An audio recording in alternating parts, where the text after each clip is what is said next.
With my first novel, I was encountering so much tragedy in my real life that the last thing I wanted to do was wrestle with it in my fiction, right? But because I was loath to do that, that meant that that I was cheating and I wasn't telling the truth, and so I understood that was the case when I began Salvage. You know, I understood that I had failed in a way when I wrote my first novel, and so when I wrote Salvage the Bones, it was very important to me to tell more of the truth. None of the stories that I have told, they haven't been as like searingly honest and as frank as the stories that I tell in Men We Reaped. The most bold thing here is men we reaped. So we're all complicit. And we've done this to them. That's a very powerful statement for a series of stories that could absolutely be written off as subjects in a police blotter. We already know what's going to happen.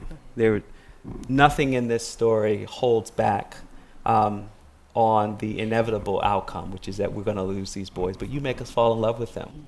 And it seems to me that part of what you're capturing is that tension between the invisibility of people who live and die, and it's as if they never walk the earth. They have no history because no one cares that they were here.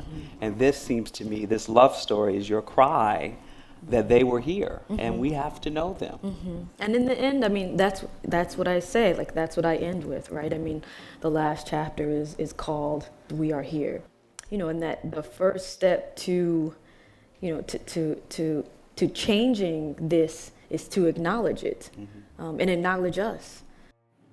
The conflict that we see in this society, sometimes we misread things as racial, or this is a perspective that is, you know, black people view it one way and white people view it another way. But for me, when I hear what happened with Trayvon Martin, this is not the person who went to graduate school at Rutgers, or this is not the person who's written books on this subject, or a doctoral dissertation or any of these things.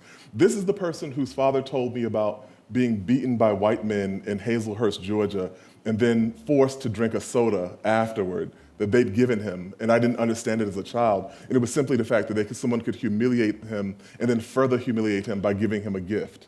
And so if you don't understand that perspective on history, then you can't understand what's happening in the present. And so we're talking past each other, and the easiest way to look at it is to say, oh, this is just white, or this is just about race. But it's really about how we understand the past and what the implications are of the past, and our willingness to confront the past.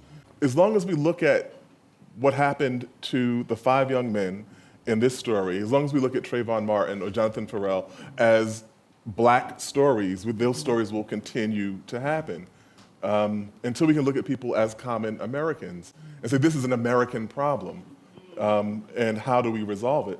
But it feeds on that sense of these people being other and different. I didn't have one perfect reader in mind. I mean, I think one reason that I wrote it was to honor the young men that I wrote about, and, you know, to make them live on the page, you know, a chapter at a time. And I hoped that when their families read it, that would ease them a bit, I think, to see the young men that they loved and that they cared about. But at the same time, I also wanted people that aren't in this community, I mean, people, you know, across the United States and beyond, to see these men really as human beings, and to see their stories as, you know, as universal stories. Right. When Joshua died, he took so many of our stories with him. My sisters are too young to remember them. They cannot see the full enormity of what happened because they did not live what we did.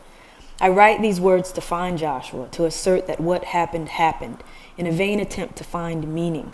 And in the end, I know little, some small facts. I love Joshua. He was here. He lived.